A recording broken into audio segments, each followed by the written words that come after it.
CPA sa Dubai, nagbarista, negosyante na lang ngayon sa Pilipinas. Ako si Ray, 4 years na kaming nagtitinda ng kape at milk tea sa mga gilid ng kalye. Palipat-lipat lang kami ng pwesto around Pampanga, pero hindi ako Kapampangan ha. Graduate ako ng PUP at nakapasa sa CPA board exam. Wow! Nag-Dubai ako para tumaas ang sweldo. At yes, tumaas naman ang sweldo ko, pero lumaki lang din naman ang gastos ko.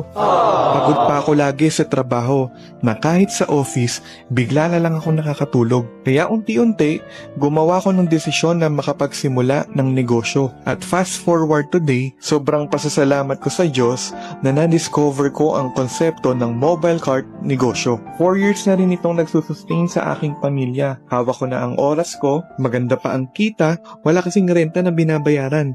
At madaling makapwesto kung saan maraming customer. Sa umaga hanggang hapon, nasa tapat kami ng mga university. Swak kasi ang presyo natin sa mga estudyante. At sa gabi naman, tatapat kami sa mga malalakas na restaurant. Ang sarap kasi ng coffee at milk tea pampatanggal ng umay. Bilang pasasalamat at way to give back, gumawa ako ng free training kung paano mag-operate ng mobile cart negosyo. All glory to God.